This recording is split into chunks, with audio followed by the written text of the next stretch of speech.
doon po sa Experience God, andyan po ang revival service. Unfortunately po, minsan once a month lang tayo every Friday, last Friday of the month, doon tayo nagkakaroon ng revival meetings. Pero those are like factors. Di ba kung kumakain ka ng breakfast, kailangan mo ng lunch. Kung ayaw mo naman ng lunch, brunch. Pero may merienda ka in between. Di ba? Kunwari pa kayo. O kunwari, kahit meron ka ng dinner, kukuha ka pa ng midnight snack. Yan po yun, yung mga ads-on na tinatawag para lalo kang lumakas o para lalo kang magkaroon ng motivation to work kinabukasan. Especially pagka si Sir at Madam ay maraming demands. Kailangan mo ng maraming energy. Kaya kakain ka ng maraming barbecues. Okay? Tapos syempre yung PEP na tinatawag pre-encounter, tapos mag-i-encounter, at then magpo-post-encounter. Hindi po yung proseso para lamang tayo magkaroon ng process, kundi lahat po yan for our benefits. Di ba hindi po ba kayo nagtataka sa bata? Pagka sinabi yung fetus, tumitibok ang puso niya, kahit lumalaki siya, dapat nakanatili siya, nakastay siya, yung umbilical cord connected to the womb or to the mother para patuloy ang kanyang pag-growth.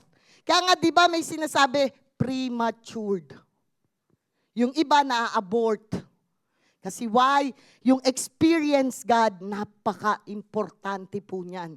Kaya wag mong ipagpapalit ang yung personal devotion sa mga simpleng reels o Facebook. Parang lahat ng mga balita, up to date ka, lahat ng mga vloggers, kilala mo. Pagdating kay Jesus, pag sinabi si Thomas, sino yon? Yung University of Santo Tomas. Yung Mang Tomas, di ba masarap yun? Di ba? Okay? Embrace! Siyempre po, the more mo minamahal ang Diyos, the more mo naunawaan.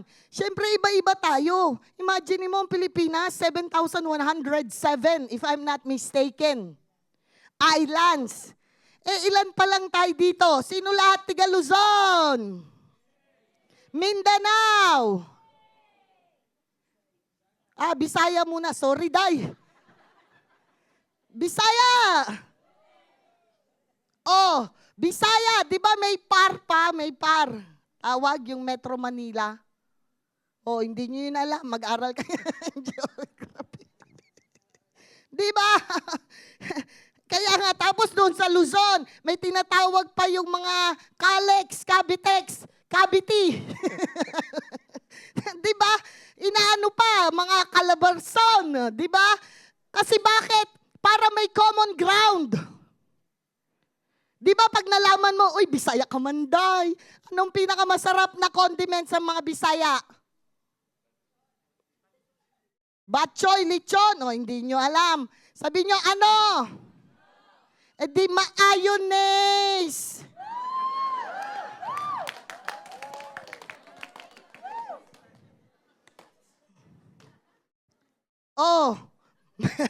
Maayo manday, maayo tanan. Kaya mahalaga yung connect. You need to be connected. Kaya nga po, pag tayo po sa church, we need to be integrated. Or kaya may tinatawag na assimilation. So we can be placed sa life group para lumaki tayo. Di ba ang isang bata pag lumaki, orphans? Paiba-iba ang nanay, paiba-iba ang gulo. Ganon din po sa church. Kaya sabi ni Paul, you can have many teachers, but you can only have one mentor or spiritual father. Hindi pwede lahat nanay mo. Kaya pag itong inay number 1, sinabi, sige, okay lang yan. Sabi ni inay number 2, hindi pwede. Di kontrabida si inay number 2. Hello. Kaya care, kaya mo siya makikare. Imagine mo, kunwari kung Mga ilan tayo? Roughly 200. Kamo na. May tigalusan pa. Yung let's say sa mga nyong. Iba-iba yung taong kakausapin mo. Pero bakit ka nagkikare? Kasi naranasan mo yung pag-ibig. You experience the goodness ni God. Okay? Then empower. Kaya yung iba walang ka-power. No, nandun po, kaya po may School of Discipleship. Di ba po, kahit kayo, sino mga graduate ng education dito sa Pilipinas? I just wanna know. Naalala ko lang. Di ba? Kahit kayo teacher, yung anak po nyo, dadalhin nyo pa rin sa tamang eskwelahan. Pwede ko naman ituro kay Caleb at Karsten yung mga natutunan ko sa school. But for their development and empowerment, kailangan dalhin sila sa susunod na proseso. And that is, kaya po tayo may School of Discipleship. Kaya hindi po yan school bukol. Hindi po yan for the sake na masabing matapos. No, you take it by heart. Because that is what you say kay God. And that will also help you later on to face further ang mga sitwasyon ng buhay. Okay? Then engage. Siyempre, hindi engage na magpo-propose sa'yo na, would you like to marry me? Hindi ganyan. Engage meaning you will be committed. You will help and be, to go. Kasi di ba, freely we receive the love of God. Freely we were forgiven. Bakit huminto tayo para ibahagi ang salita ng Diyos? Lahat ng mga life group leaders, SOD graduates, lahat tayo, SOD students, hindi pa po, kaya nga si Jesus, binibigyan pa tayo ng pagkakataon na hindi pa siya bumalik. Dahil ang mga mahal natin sa buhay, mga kaibigan, marami pang hindi ligtas dahil hindi pa tayo nag-i-engage sa world. Oh, di ba ang sarap niya dyan, na kayo nga nakakatulog dyan sa upuan eh. Oh, si pastor magdadrive 5 oras. Oh, pag may kasamang pasyal, sama kami, mission. Eh pag sinabi, bigay tayo flyers, ay mainit. Ay mainit. Ay, ang hapdi. Pastora, umupo ka na nga. Yun po yung disciple making, meaning continuous po ang ating growth. Diba kahit matatanda na tayo o nasa advance ka na sa years, sabi wag daw matanda. Oh, advance ka na sa years. Di ba minsan naalala mo pa rin yung mga saying ng iyong nanay at tatay? Yun po yung mentoring or disciple making. Okay po yun? Kaya po, nakikita ninyo kahit si Pastor Larry hindi linggo-linggo dito, tinatry namin mag-asawa sa abot ng aming makakaya na makumonek sa kanila, magpasakop sa kanila para ang spiritual umbilical cord ng Geneva Christian Center, ng Luzon, ng Nyong, o dito na pinagtiwala sa atin ng Panginoon, ng Milan, ay nakakonect tayo sa ating pinanggalingan. Okay po, puso ho yan eh. Okay? Sino po dito? Ano po? Mga Ilocano. Taas. Ano pong pangalan ng inyong manok? Ano po? Manok ng Ilocano. O, iba-iba pa.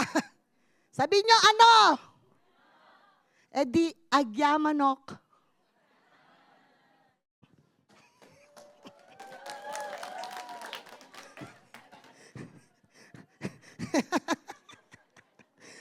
Nakikita ko yung iba parang kaya hindi ko sinusot salamin ko para hindi ko masyadong makita eh. No? So anyways, sino po dito may mga problema? Sinong wala? Walang problema kayo, ate? Wow! Sana all! Sana all! No? Lahat po tayo, walang exempted, right? Pero ito po ang ating topic for today. Every miracle starts with a problem. Alam niyo po ba sa Biblia, si Abraham, kaya siya tinawag na father of faith, anong problema niya? Baog ang kanyang asawa. Imagine mo, 90 years old, manganganak pa. Problema. Anong pangalawang problema? Yung slave ni Sarah, nagkaroon ngayon ng enmity, nagtatalo na. Palisin mo yan. Kasi pag di mo pinalis, away niya yung anak ko. Kaya huwag kayong pumasok sa mga complicated relationship. Yeah. Okay? Para ngayon ho, ang Diyos po, makita natin, sumunod ho, di ba, nagkaroon dahil sa katigasan ng ulo ng mga Israelites. Huwag na huwag mong titignan ng katabi mo, sa akin lang. Yeah? Katigasan ng ulo, di ba na slave sila sa Egypt. So ano nangyari? Iyak sila sa Lord. Bakit walang katapusan ang aking buhay? Ganito na lamang ba? Kaya siguro nung araw ang nila, pagod na pagod na pagod na pagod na pagod na pagod. Wala naman silang hawak na faith. Meron silang hawak, reklamo. Di ba? So meaning, sa bawat problema na yon, ang Diyos doon gumalaw ng himala at nagpakita sa kanila ng greatness. So ngayong araw po na to ay atin po yang itakel. Okay? 2 Kings 4, 1-7. Pag binasa ko po yung 1, kayo ang 2. Pag nakita ko pa naman ho na nagbabasa na naharok, ewan ko na lang. Sige po, pagpalain ng Diyos ang kanyang salita. Babasahin ko po. A certain woman of the wives of the sons of the prophets cried out to Elisha, saying, Your servant, my husband, is dead. And you know that your servant feared the Lord.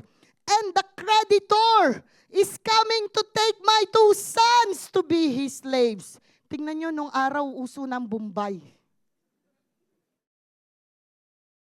Oh, second, go!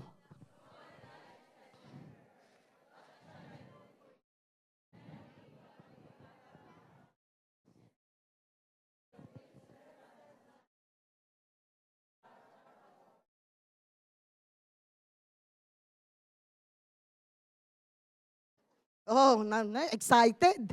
Verse 3. Then he said, Go, borrow vessels from everywhere. Sinabi po ba doon, sa katabi mo lang, sabi, everywhere. Yeah?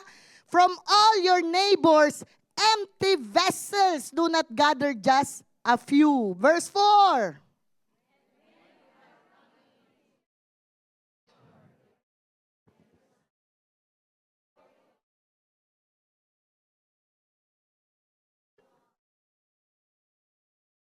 Verse 5, so she went from him and shut the door behind her, and her sons who brought the vessels to her, and she poured it out. Now it came to pass, when the kayo na pala, sorry.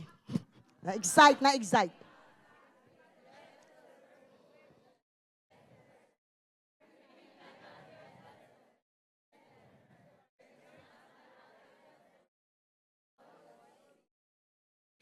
Then she came and told the man of God, and he said, Go, sell the oil and pay your debt, and you and your sons live on the rest. Imagine niyo po, kunwari ho, si Elisha nung araw, marami siyang prophets. Kasi nga po, nung araw may school of prophets. Tinitrain din ni Elisha ang mga iba po para matuto din sila. Para pong kunwari kami, si Pastor Larry, tinitrain niya yung mga nandoon ho, para maihayo din ho kami. So ngayon ho, dumating ang time na yung asawa ng widow na ito ay namatay. No? Namatay. Di problema. Sino ba naman ang namatayan na nagdiriwang pa? Diba? Siyempre, problema. Imaginein mo, pumunta siya dito sa man of God, kay Elisha. Sabi niya, your servant is dead. Ang maganda dito sa widow na to, ang lakas ng loob.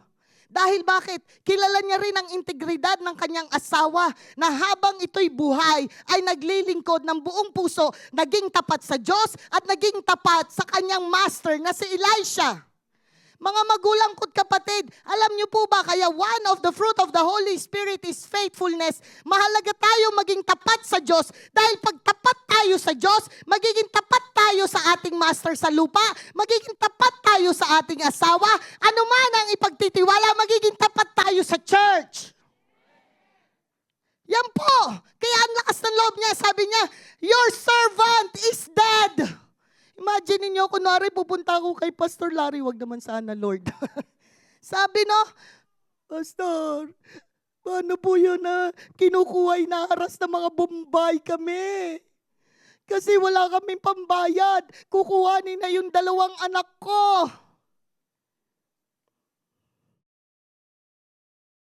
Alam niyo po, sa totoo lang, maraming mga Kristiyano, hinaharas, ino-oppress, o maraming tao ino-oppress dahil may mga bagay na kailangan nilang isettle.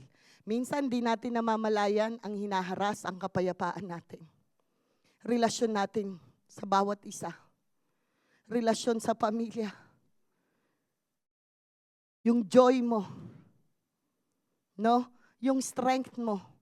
Siyempre, kung problema, hindi mo namamalayan, nadidrain ka. Okay? So, pero dito, sabi niya, lumapit siya. So, may problema. May matinding problema. May 3 siyang D na problema. Hindi si Dudong, hindi si Dadang, hindi si Dingdong. No? 3 D. Okay? Pag-aralan natin. Una, a desperate need for miracle. Sino po dito nangangailangan ng himala ng Diyos? Di po ba kayo nagtataka sa kararami ng Pilipino sa Pilipinas? Isa po kayo na nakapunta dito sa Switzerland. Hindi po yan aksidente. Himala po yan ng Diyos para dumaloy ang mas malalim na purpose sa ating buhay. Dito po, may desperate need. Di ba, bakit nyo po tinitiis yung lamig? No, nung araw sa Vienna, ang snow hanggang dito bago ka makapunta sa tram.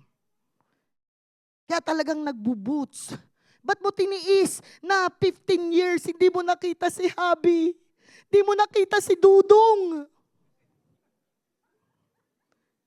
Tiniis mo yun. Kasi desperado ka na bigyan sila ng mas magandang kinabukasan. Ito unang-unang D. Dudong. Hindi. Distress. Minsan hindi lang distress. Depressed pa.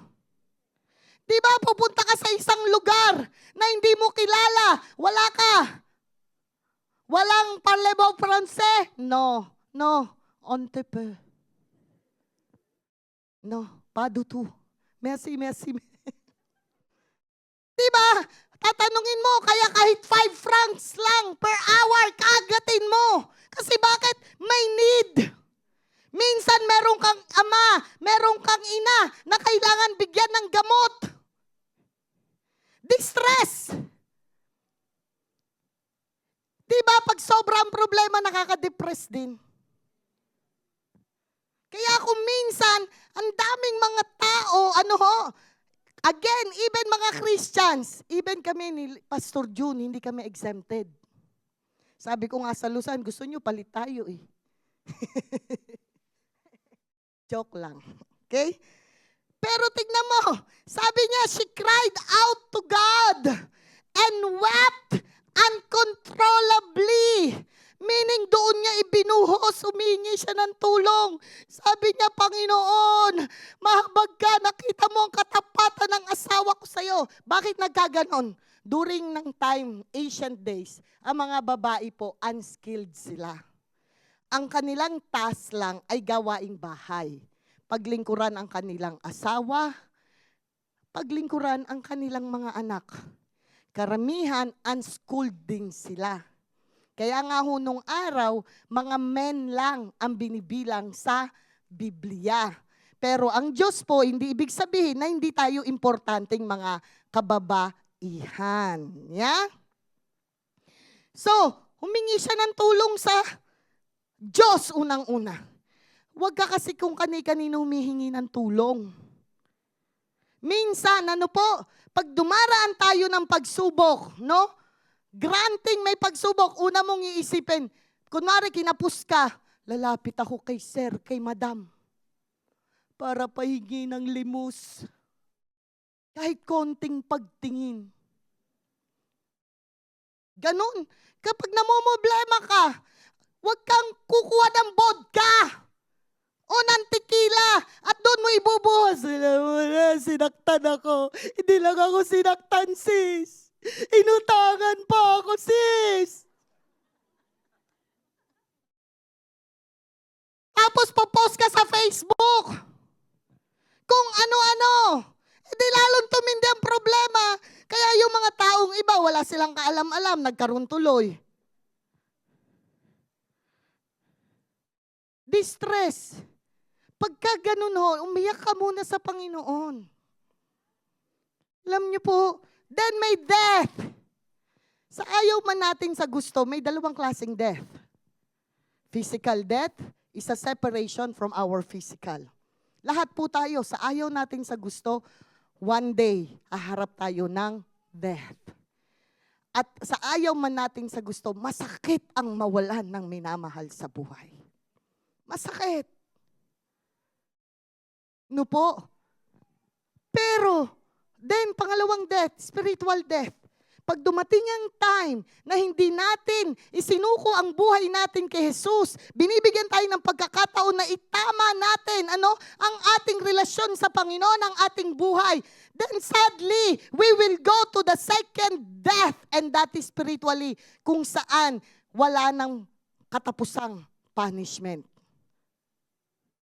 Kaya po tayo patuloy nag-share ng salita ng Diyos at hindi tayo nagsasawa na bahaginan kayo na merong pag-asa, merong magandang laan sa iyo ang Diyos. Kailangan lang tayo magtiwala. Imagine mo nangyari sa kanya. Siyempre, asawa niya po. Di ba, ang mag-asawa, ang sino man pinag-isa ng Diyos ay hindi pwedeng paghiwalayin. Nino man. Sabi po sa salita ng Diyos, and two shall become one flesh. Siyempre po, nung time na yon, ang mga kababaihan po, hindi po sila social thing. No? So siyempre, ang kanyang body o ang BFF lang niya, ang nagpo-provide ng needs ng family, yung asawa niya. So siyempre, siguro naman, no? Eventually, may na-save up naman yung asawa niya. Kaya lang, dahil wala nga siyang alam na trabaho, nung araw, siyempre hindi pa uso ang ekonomiya kagaya ngayon. Siguro magle-lend siya o magbabaraw siya. So later on, tumaas ng tumaas dahil wala siyang source na pwedeng pagkuhanan. Posible yun dahil namatay nga ang provider niya, yung protector niya, ang BFF niya. Kasi di ba, ang mag-asawa dapat BFF din kayo. Why? Kasi transparent kayo dapat. Sa mag-asawa walang lihiman. Hello. Nagkaroon ng katahimikan ang mga married couples dyan. Kaya nga po BFF din ang mag-asawa. Kayo ang talagang dapat ang iisa. Bago pa malaman ni kumpadre, kumare, malaman ng asawa mo. Kami po ni Pastor, iisang aming code. Pati sa bangko. Walang lihiman. Yes. Why? Pera niya, pera ko. Pera ko, pera niya. Income, kung anong meron ako, blessing niya, blessing ko. Blessing ko, problema na niya, problema ko, problema niya. Simple. Death, di po ba? Ang daming problema na itong babae. Sabay-sabay. Diba sa buhay ng isang tao, kahit pinaplano mo, kung minsan talaga sabay-sabay ang mga pagsubok. Pangatlo, distress na. Namatayan pa. Pangatlo, may utang pa. May utang. Problema, may Bombay. Sabi she's a widow with no work and cannot pay her bills. Her creditors are coming to take her sons to pay her debt. Sa totoo, ako hindi ko maa-attempt na yung utang ko kunwari, ang mga anak ko magbabayad. Pero alam nyo mga magulang ko't kapatid, I just wanna take your attention. Minsan di natin namamalayan spiritually. Yung mga, dahil di tayo nagsiseryoso sa Panginoon, ang mga anak natin ang napambabayad natin sa mga kasalanan na hindi natin sinusunod ang Diyos. Hindi ko po kayo tinatakot, yan po ang salita ng Diyos. Mga tatay. Ano po? Totoo po yan. Salita po ng Diyos yan eh. Kaya nga po sabi niya, yung creditors ko, di ka ba nagtataka bakit parang laging may umahabol sa'yo? Wala naman sayong sumusunod.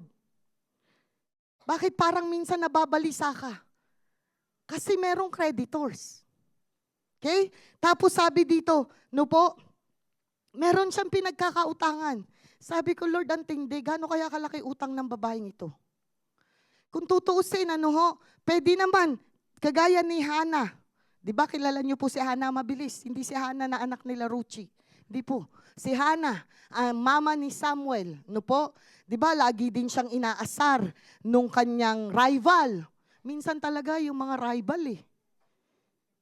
No? Yung mga rival. No? Sabi niya kay Hannah sabi niya, oh, baog, wala kang anak. Pero mahal na mahal naman siya ng kanyang asawa. Pero dahil wala siyang anak, pero instead awayin niya yung nangaaway sa kanya at makipagsabunutan siya doon. Umiyak siya sa Panginoon na napagkamalan siyang lasing ni Eli na high priest. Sabi niya, hindi ako lasing. Ibinubuhos ko lang ang puso ko sa Diyos na ako'y kanyang kahabagan at dinggin niya ang aking panalangin. To make the story short, nagkaroon ng Samuel. Nung ibinigay sa kanya si Samuel, dahil sabi niya, di ba, pagpalain mo lang ako, ibibigay ko sa iyo ang aking anak. Ano nangyari? 5 pa na anak ang nagawa. I pray, church. Di ba tayo? Ang dami nating vow sa Lord. God, pag nagkatrabaho ako, promise, God. Promise. May pa-promise ka pa. May pa-hope to ganito ka pa. No? Promise. Ibibigay ko sa iyo, Lord. Lord, pagka gumaling ako dito, pag nalusutan ko lang to, God, maglilingkod ako sa iyo. Church, ang dami nang ginawa ng Diyos na himala sa iyo.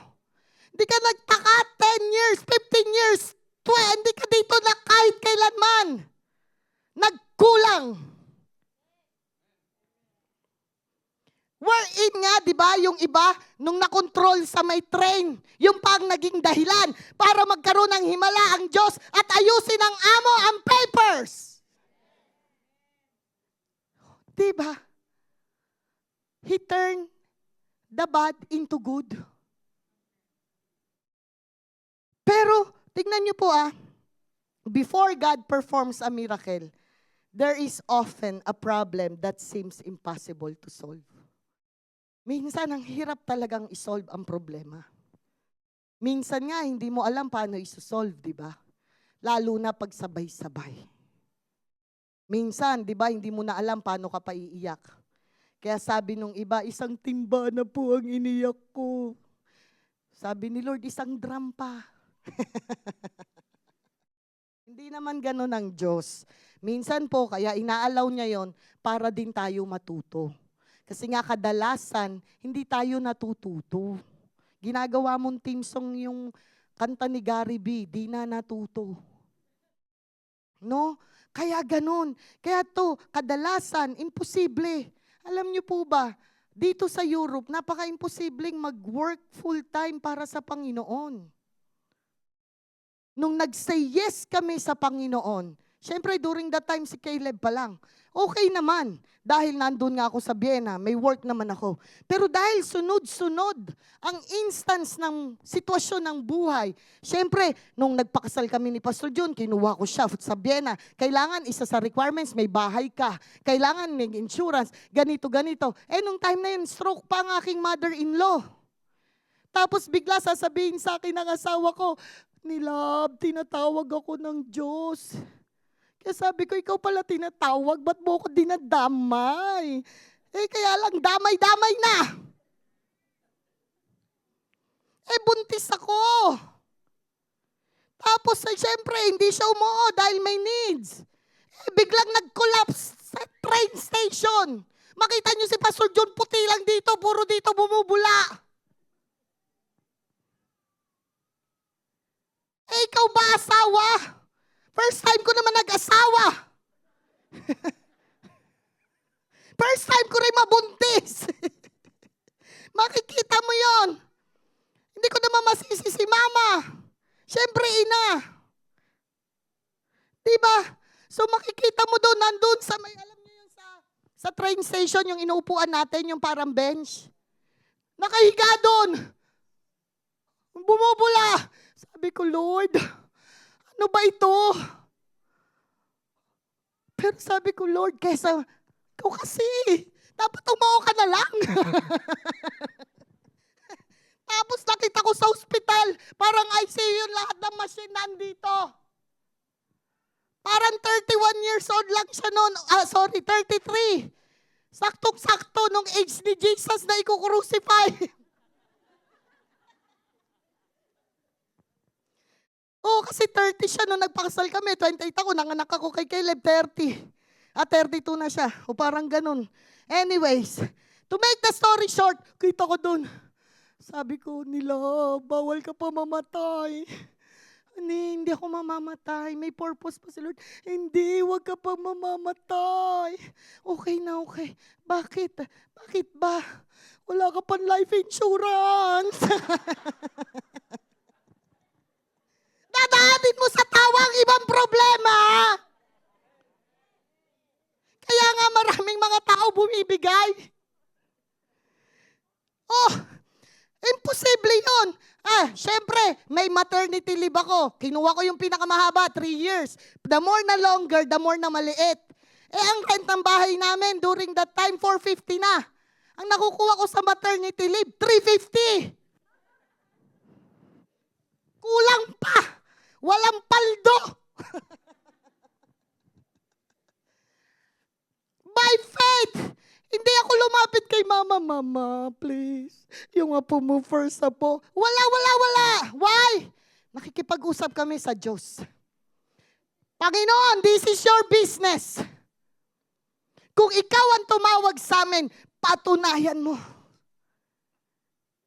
Pero for the glory of God, kahit kailan si Caleb hindi nagkulang. Well, in fact nga, yung mga gamit niya lahat, dalawa-dalawa. Why? Meron siyang gamit sa church, may gamit siya sa bahay.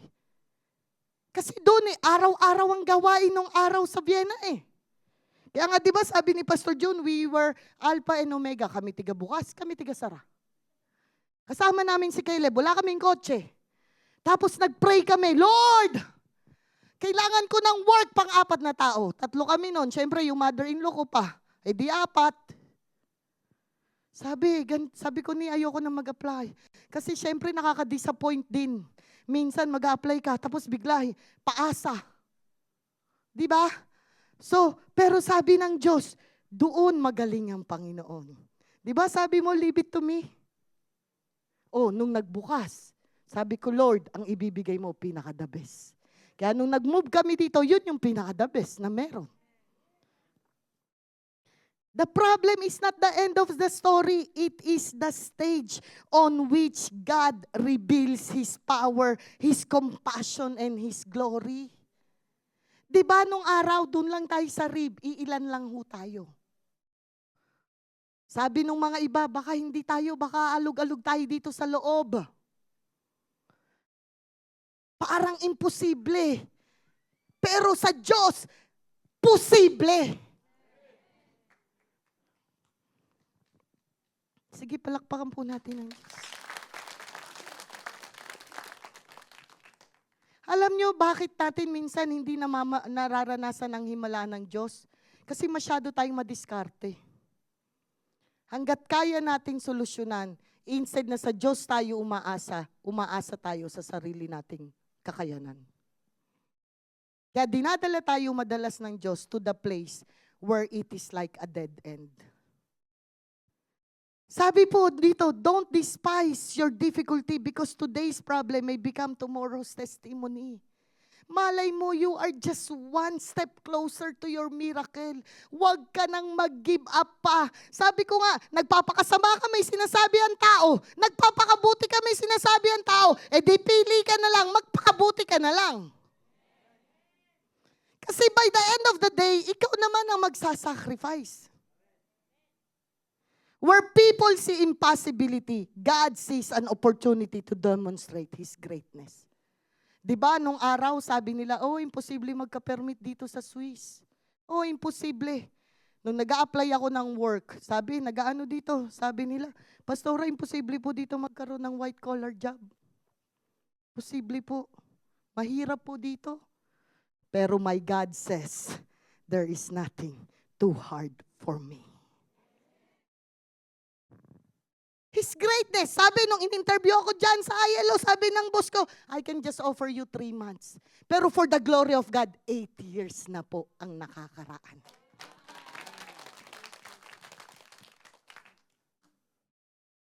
Dumating yung time. Sabi sa akin, Kathy, we can no longer extend you. 2 weeks before mag-expire ang contract ko. Sabi ko, it's okay. Thank you for letting me know. But I'm gonna pray. Sabi ng boss ko, then pray harder. Sabi ko, yes. Pray harder. E di pray harder. From that temporary, ginawang fixed term. Pag nasa Panginoon ka nakakonect, daig mo pa yung meron kang gasoline station. Unahin mo lang siya. Kaya nga sabi, seek ye first the kingdom of God and His righteousness. And all these things shall be added unto you. Hindi kami nakipagsabayan. O ano kung may bahay sila, ano kung may condo sila. Ay, basta ako, my Father in heaven. Kung darating, darating. Kung hindi, di praise God. Sabi ko nga, di ba, Lord, sa langit naman siguro magkakaroon ako ng bahay. Pero si Lord hindi ganun. Kaya nga sabi niya, delight unto the Lord and He will give the desires of your heart. Sabi ko, Lord, ito na naman, here we are again, global crisis. Last year, ang daming mga tiga-UN agencies nagkaroon ng nawalan ng work. Sabi niya mga colleague ko sa akin, naku po, Kathy, mukhang kasi ikaw yung pinakabago. Sabi ko, Lord, grabe no, ako pa yung pinakabago. 8 years. Kasi sila 20 years, 15 years. Ako rookie. Pero sabi ko, Lord, again, my dad, it's your time. It's a final showdown to show your greatness. Sa pinagtitiwalaan nila at pinagtitiwalaan ko. Pero nonetheless, dumaan man ako sa ilog, hindi ako malulunod. Dumaan man ako sa apoy, hindi ako masusunog. Dahil kasama ko ang Diyos. Gold and silver are His. Kaya nga sabi ni Paul, hindi ako natatakot mawalan. Because I have been through plenty and nothing. Sabi niya, her problem brought her closer to God, not further away. Di ba po, sino dito, nung dumaan ka sa pagsubok, lalo mong kumapit ka sa Diyos. Humawak ka sa faith. Di ba ako nun, iiyak-iyak pa ako. Sabi ko, Lord, but He was my world. Kasi syempre, 5 taon may git yun. First boyfriend ko yun eh. Iyak-iyak ako, inaway ko pa lahat ng mundo para ipaglaban. Di ba sabi, pag may katwiran, ipaglaban mo. O pinaglaban ko, nagkagulo-gulo. Buti na lang. Kung hindi ko na-miss ko to. Na-miss ko. Yun ang lumapit. Tapos she cried out desperately for help to the right person. Hindi ako lumapit kay San Migs. Hindi kasi ako uminom ng San Migs nung araw. Mga long drinks, no? Doon, hindi. Nung naranasan ko, sabi ko, Lord, back to my Creator. Kaya lumuhod ako sa Panginoon, God, wala naman akong inasam, kundi ang buhay lang na maranasan na may satisfaction at makasama ang aking ina. Dahil 5 months old pa lang ako nung iniwan niya ako doon eh. Pumunta siya sa man of God. Yun ang ginawa namin. Instead na magkupuko ng ganon, pumunta kami, lumapit kami sa Panginoon, lumapit kami, naghingi kami ng tulong kay Pastor Larry, Pastora Marlene. Ang sakit-sakit po. Minsan sasabihin nila talagang masakit. Welcome. Galing ng encouragement, no? Parang yung nanganganak ako kay Caleb, sabi ni Mama, iri mo na yan. Ma, 32 hours na, iri mo na yan. Sabi ni Mama, wag ka nang maarte. Pulang-pula na ako dito, si Pastor Wakwak. Ang hirap. Talaga naman, di ba? Pag dumaraan ka sa apoy, di mo alam. No? Pero yung man of God, makinig ho naman kasi kayo. Huwag kayo kung kani-kanino, huwag kayo kay Mayor lumapit. Kay man of God. Hindi naman namin kayo ipapahamak eh. Di ba napabuti naman kayo sa grasya ng Diyos? Napasama ho ba kayo? Eh, bakit kung kay kumpadre ka lumalapit, kay kumadre? No? She seeks the counsel of a servant of God and obeys the man of God. Kung babasahin po na yan natin, kung ano yung inutos sa kanya, yun ang ginawa niya. Ang problema natin minsan, may inuutos sa atin, ibang ginagawa natin. Kaya we miss the miracle. Your doubts, dito po ipapakita ng Diyos. Sabi ko nga po dati nung akala ko on fire ako. Akala ko yung pananampalataya ko parang ang laki-laki. Pero nung time na yung kaunang anak ko, nasabi ko nila wala nang idedede si Caleb. Gagawa ba akong am? Di ko naman alam gumawa ng am. Pero instead mag-blame kami. Sabi ko, Lord, I'm very sorry. Duwag pa pala ako. Ang dami ko pa palang fears. Kasi minsan bilang mga tao, alam niyo po, malakas sa atin doubts. Kasi kadalasan tayo to cease to believe. Pero sa Panginoon, believe and you will see. Fears. Ang dami natin takot. Tignan mo, hindi ka pa nga nag-e-exam ng A2. Mahirap ba? OBE. Nginginig. Kakapili mo ng mag-e-exam sa'yo, napunta ka tuloy sa lalo mas mahirap.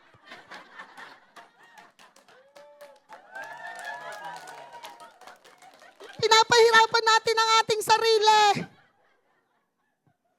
Huwag kay pastora. Napunta ka tuloy sa mas mahirap. Sabihin ko sana, ne.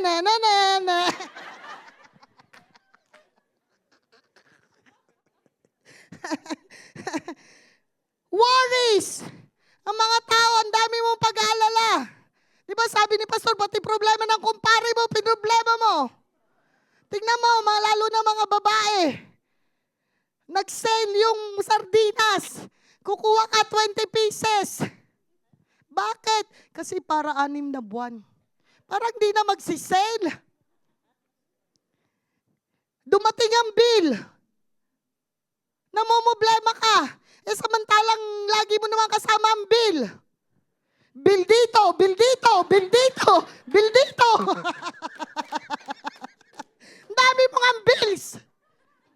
Di ka nag-aalala. Di ba? Tapos pride. Alam nyo, isa sa pinakamahirap gawin ang pagpapakumbaba. Lalo na pag alam mo na wala ka namang kasalanan. Pero kasi yun ang ginawa ni Jesus eh. Bagamat siya'y anak ng Diyos, nagpakumbaba siya. Nung wala po ako sa Panginoon, isa sa hindi ko masabing salita, sorry. Kasi pag nag-sorry ka daw, parang pinakita mo na natalo ka. Pero nung nakilala ko yung Panginoon, madali na lang mag-sorry. Kung yun lang ang paraan para ma-win mo yung tao. Di bali nang matalo ka, okay lang, at least nanalo ka naman sa Panginoon. Kaya nga ang sabi ng Diyos, if my God is for me, di ba? Who can be against me? Paano mo malalaman if God is for you? Di magpakumbaba. Mahirap pagka tumatakbo ka sa buhay ng punong-puno ng mga problema na hindi mo kasama ang Diyos. Problem is not the end of life. It is the beginning of a miracle. Di ba? Nakita natin nun. Dito. Sabi nung na-hospital ako, ewan ko ba, ba't ang dugo ko pumanik ng 220. Nagnam. Sabi ng doktor sa akin, naku po, tiny chance. Kasi nagnam eh. Pinakamasakit na process na ginawa sa akin, kinuhanan ako ng tubig sa spine.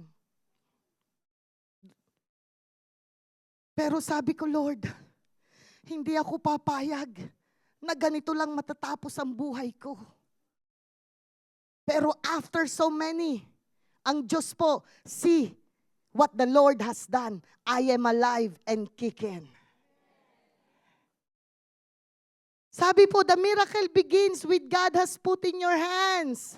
Ano po nilagay ng Diyos? Tingnan niyo po tinanong ni Elisha. Pwede naman dahil man of God yun At gumagawa siya ng himala, di ba? Pwede naman niya sabihin doon sa creditor, turon! O kaya mag-disappear na lang yun. Pero instead, tinanong siya, anong meron ka? Mga magulang ko't kapatid, lalo na sa atin mga magulang. Minsan, ang ating mga anak hindi natututo kasi gusto natin lagi sagutin ang problema nila. Dito, may bahagi siya. Kaya nga ang sabi, nasa Diyos ang awa, nasa tao ang gawa. Ako po, for the glory of God, nakakahiya man sabihin, kahit naka-live streaming tayo, mas natuto ko ng practical na buhay nung lumipat kami dito sa Geneva. Kasi nung nasa Vienna, mura lang yung takeaway. Bibili ako nung kebab box o kaya yung sushi box, €5. Kukuha ka ng nani, 5. Yung mga dudes pa, pag hinar mo, okay na sa kanila Mountain Dew, bibili lang ako sa commissary. Pagka kinulang, Mama, meron ka ba diyang ganito? Mama, pero nung nandito na kami sa Geneva, mas natuto ko, ay ganun palang buhay. Pag wala na, wala na. Hindi mo na alam, saan ka iiyak? Di sa Lord. Kasi kung minsan talaga, kahit pagplanuhan mo ang buhay, hindi mo maiiwasan. Kasi nga ang Diyos, dinadala ka doon sa sitwasyon para miracle niya, makita mo. Pero anong meron ka? Nung araw po kasi ang oil, ginagamit yan pang sindi. Nilalagay sa lamp. Okay? Yung oil, ginagamit panluto. Siyempre, paano mo ma-enjoy ang chicken joy pag walang oil? Yung oil, ginagamit pang beautify. Diba? Kaya may mga lavender, may mga jasmine oil. Meron din yung katabi mo, kutingko oil. Epicacent oil. Oil, napakahalaga niya nung araw. Ginagamit yan pang-trade. Okay? Kaya sabi niya dito, pumunta ka. Kumuha ka ng maraming jars, pero wag konti. Di ba nung araw yung mga jars ginagamit din pang salok sa well? Kasi disyerto yun Sabi ko nga, pag binabasa ko tayo, na-imagine ko si Caleb, si Karsten, kunwari may dala-dala mga jars. Nakaganon. Ang suot ng araw yung parang out of yung rice na diretso. Di salo-salo nila yung... Mami susunod na naman. Kukuha na naman. Hindi naman kasi isang one-time, big time Sabi hanggat kaya niyong kumuha ng jars. Sabi ko, Lord, imagine mo, ito yung kwarto. Pinuno ng jars. Sabi niya, meron ako maliit na oil. Ano pong sinisignify ng oil? The presence of God. The favor of God.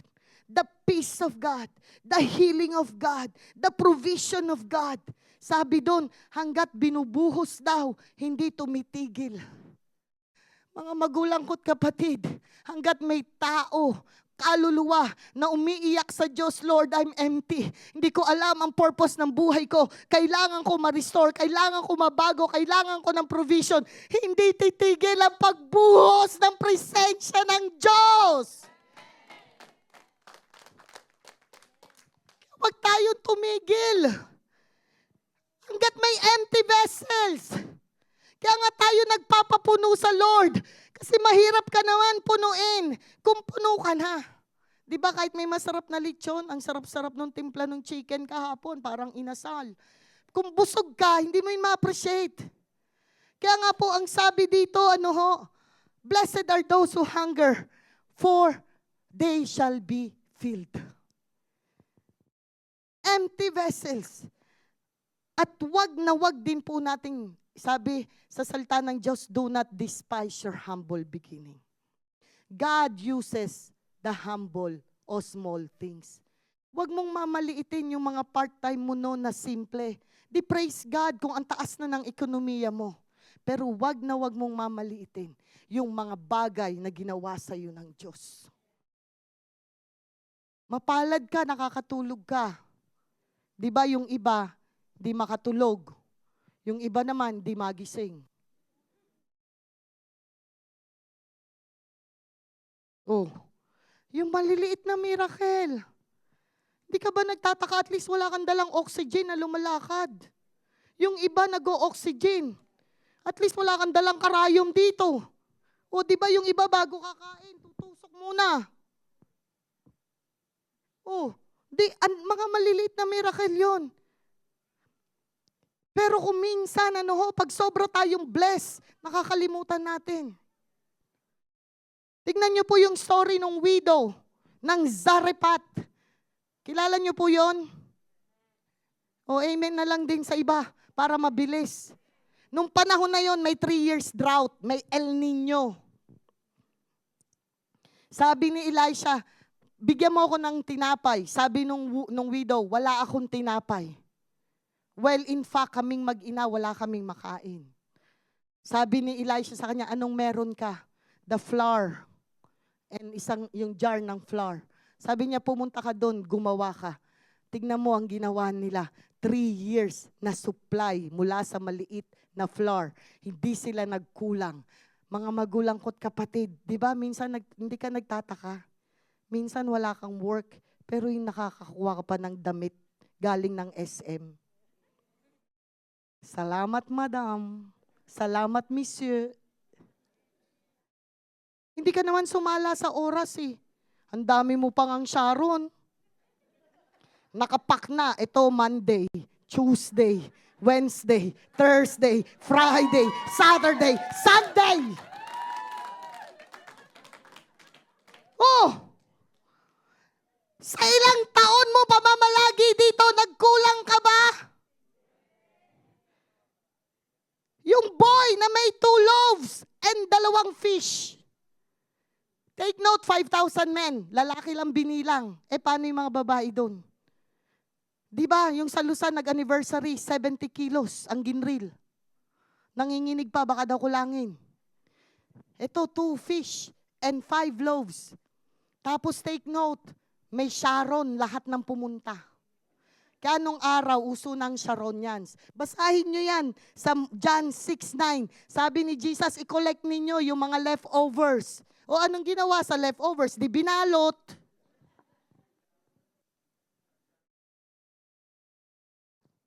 Oh, tapos di ba kay Moses, sabi nila, Moses, dinala mo ba kami dito sa wilderness para patayin lang ng mga Egyptians? Andiyan ang Red Sea. Pero the moment na tumapak sila, nabiyak. Imagine niyo kunwari yung lake, sabi, nandyan na! O yun na! Kunwari po, no? Nung araw po, million sila na from Egypt to papunta sa Promised Land. Pero habang lumalakad sila, yung tubig, hindi bumababa. So kunwari, yung nasa hulihan ng pila, wala akong makita mukha, si Kuya Rudy na lang. Siya yung last. Imagine mo, minsan siyempre may lakad-lakad pa yun, may mga dala pang chariots, karwahe, mga asno, may dala-dala pa sila. Baka yung lakad ng iba, ganun kabilis dahil natatakot bumaba. Yung iba naman ang lakad. Yung iba doon matatanda na po, no? Mga senior na, di ang lakad nila. May dala pang yung iba nakalagay pa sa camel. Oh, itinawid nila. Si Kuya Rudy ang kahuli-hulihan. Lord, ang tagal. Ang tagal, God. Makakasama pa ba akong tatawid? Pero the moment na lumalakad doon, bumaba. Walang natangay sa mga tiga-Israel. Pero yung mga Egyptians, pagkatapos ni Kuya Rudy, nagsara ang langit. Anong ibig sabihin niyan, GCC? Hanggat lumalakad tayo sa Diyos, sama-sama together. Ang prayer ko, walang maiiwan. Lahat pupunta doon sa kanyang paroroonan. langit, syempre. Sa pagpapala. Okay?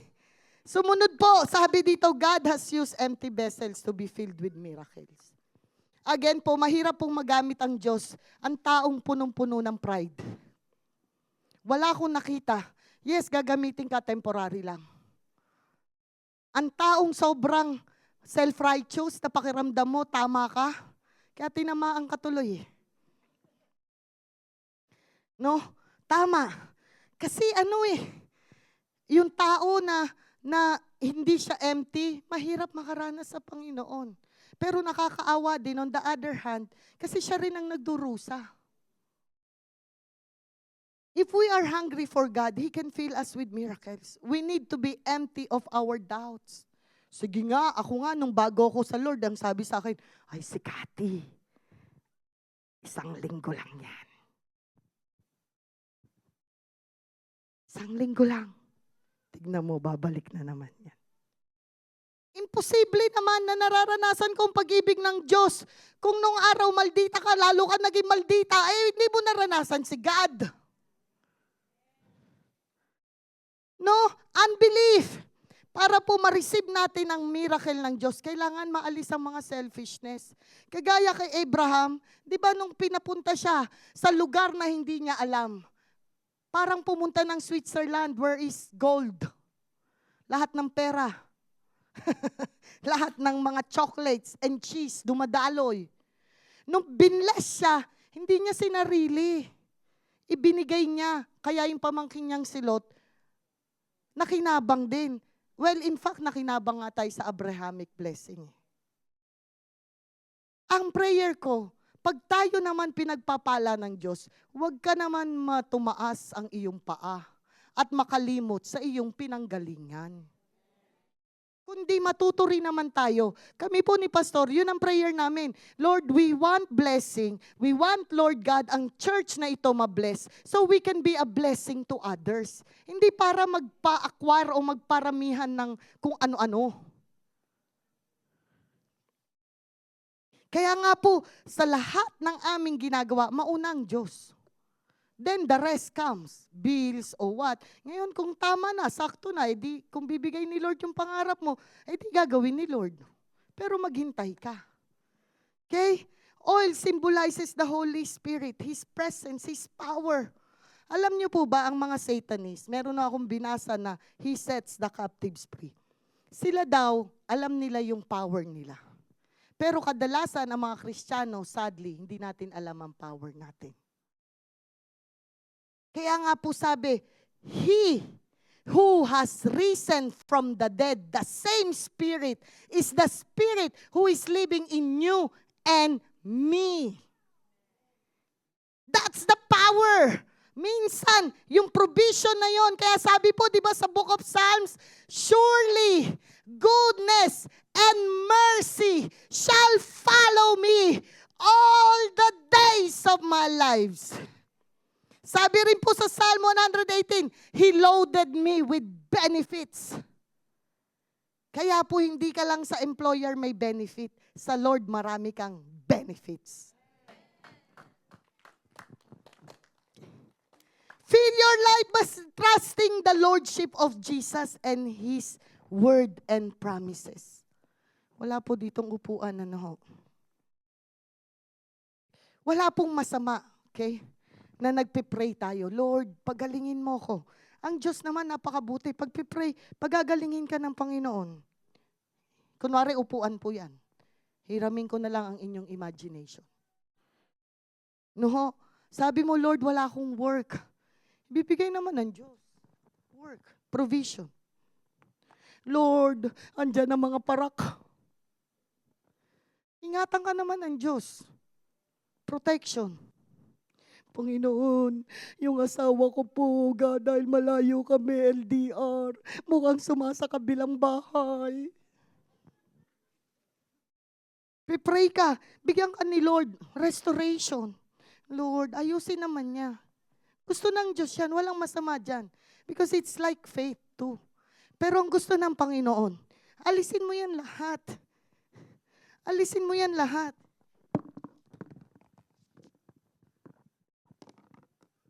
Ikaw, umupo ka dyan. Nakaluklok ka, nakataas ang paa. Kukuya-kuya-kuy ka pa. Sabi mo, Lord, I trust you. Sabi mo, Lord, in everything I do, I trust you. Trust in the Lord with all of my heart and lean nothing with my own understanding, and in all my ways acknowledge Him and you will direct my... Yun ang faith. Ikaw, ang umupo dyan, na alam mo, hawak ka niya. At kahit kailanman sa Diyos, hindi ka niya ilalaglag. Okay? Ay, Lord. Next, tapos na po tayo. Mag-altar call na po tayo.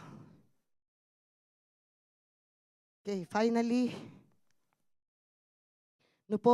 Sabi po dito, God performs the miracle when we trust and obey. Bakit po kailangan sa shut door?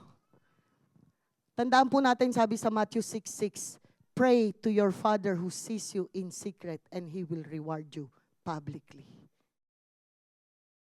Di po ba kayo lahat kilala niyo si Pastor June? Pero yung intimacy namin, kung sino siya sa amin lang yun. Ganon din po sa Diyos. Kilala natin ang Diyos. Pero yung one-on-one experience mo sa Lord, kayo lang yun.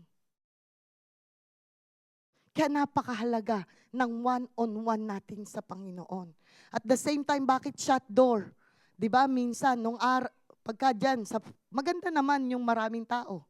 Pero minsan, sasabihin nung katabi mo, hoy, sister, gagawin mo yan. Ako, mahirap yan. Daming proseso yan, complicated.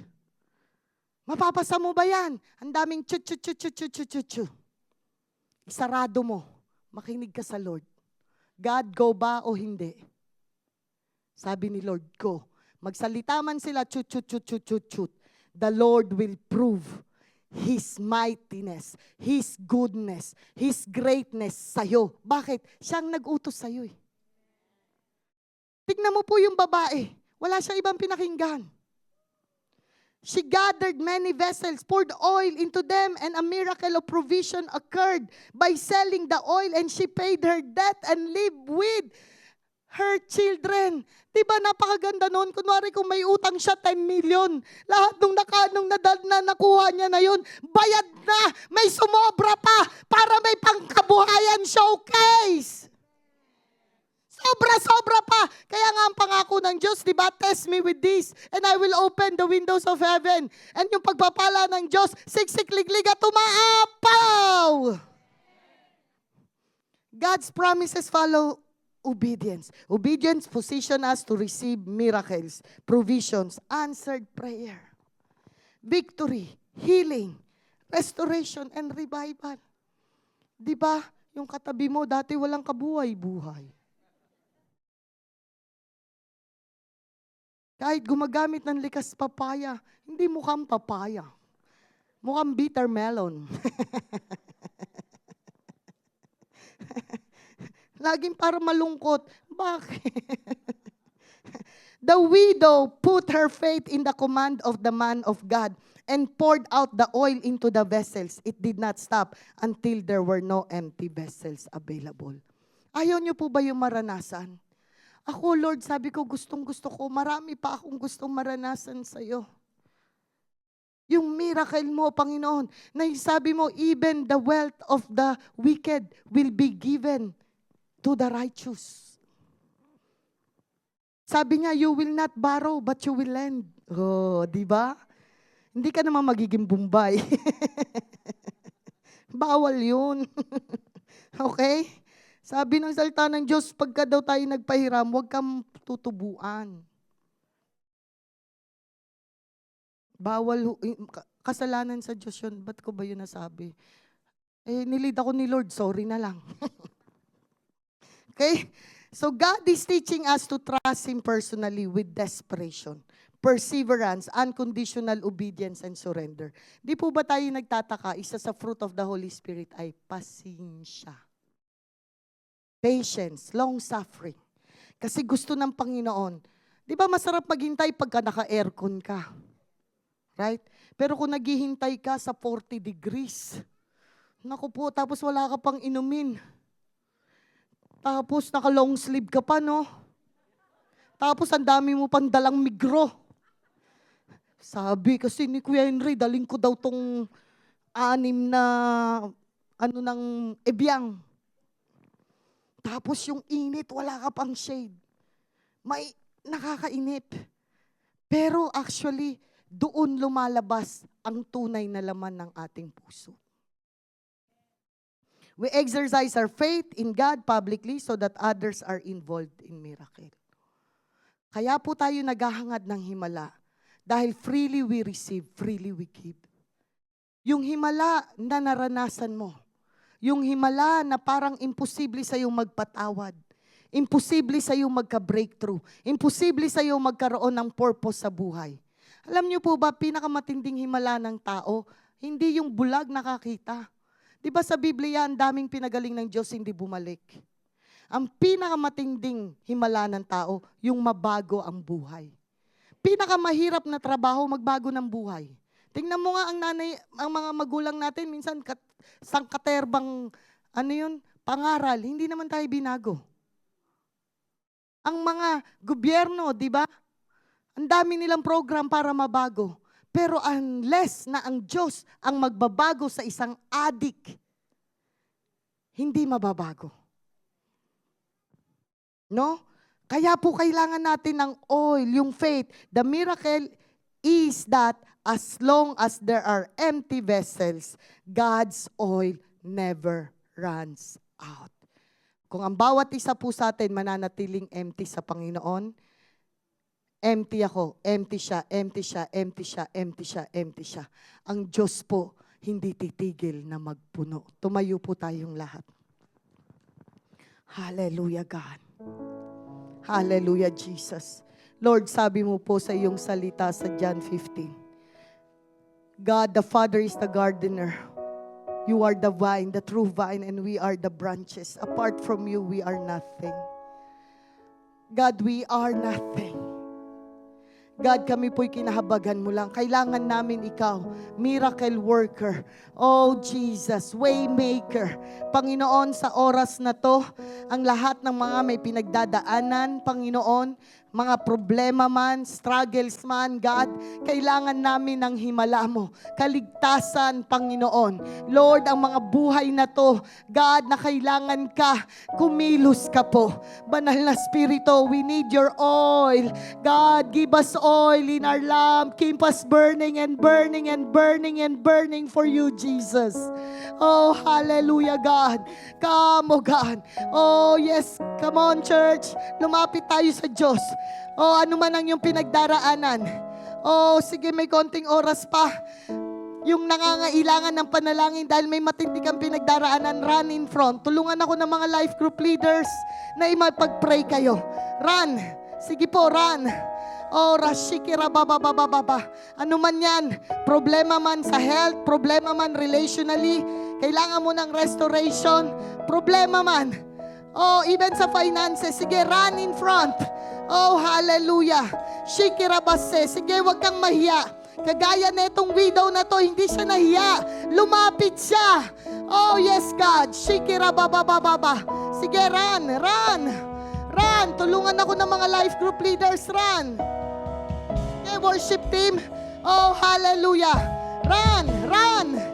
Oh, rabahande, rabahande. Holy Spirit, come. Yes, you are our way maker, miracle worker. Oh, God. You are here, moving in our Sige po, church. Go desperately. Go. worship you. Oh, Jesus, Jesus, Jesus. You are here, working in this place. I worship you. I worship you. You are waymaker, miracle worker, promise keeper, light in the darkness. My Hallelujah, God, God. that is who you Hallelujah. are. Yes, Lord, I pray for her, oh God, right now. Dumaloy, ano man ang kanyang pinagdaraanan.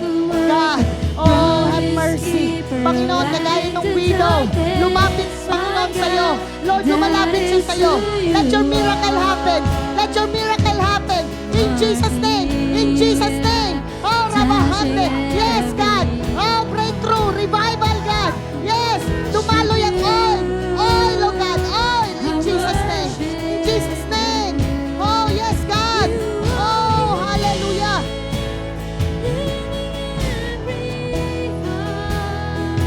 I worship you. I worship you. You are waymaker, miracle worker, promise keeper, light in the darkness. My God, that is who you are. You are waymaker, miracle worker, promise keeper, light in the darkness. My God, that is who you are. You are waymaker, miracle worker, promise keeper, light in the darkness. My God, that is who you Come, are. come. You are waymaker, miracle Yes, God. worker, Natagpuin mo ang bawat isa. light in the Yes. darkness. Dumaloy. Dumaloy, God, ang miracle. We need your miracle, God. That is who Oh, yes. you are. That is who you are. That is who you are. That is who you are. That is who you are. That is who you are. That is who you are. That is who you are. Yes, God. Yes, Lord. Nakikita mo po ang bawat isa. God, walang mahirap sa'yo. Panginoon, kung ang kaisa-isa mong bugtong na anak na si Jesus hindi mo pinagkait, how much more, Lord, ang mga himala na hinihingi namin. God, hawak mo ang buhay namin. Lord, mula noon hanggang ngayon, hindi ka nagpabaya, hindi mo kami iniwan, hindi mo kami pinabayaan. Kaya sa oras na to, God, katagpuin ninyo, God, ang bawat isa. Ano man ang himala na kailangan. Himala sa trabaho, himala sa papers, himala, God, ng relationship, himala spiritually. God, transformation. God, breakthrough. Revival, God. Himala, Panginoon, ng kagalingan. Oh, God, dumaloy! Dumaloy in Jesus' name. Oh, yes, God. Oh, yes, Lord. Oh, God, maraming salamat po sa iyong salita na aming narinig sa oras na to. God, tulungan mo kami na maging kagaya ng widow woman na susunod kami kung ano yung in-instruct mo sa amin. Dahil kahit kailanman, God, sabi mo, Lord, sa iyong salita na hindi ka natutulog, you do not sleep nor slumber, God. But your promises are yes and amen. In Jesus' name, O God. Amen. Amen.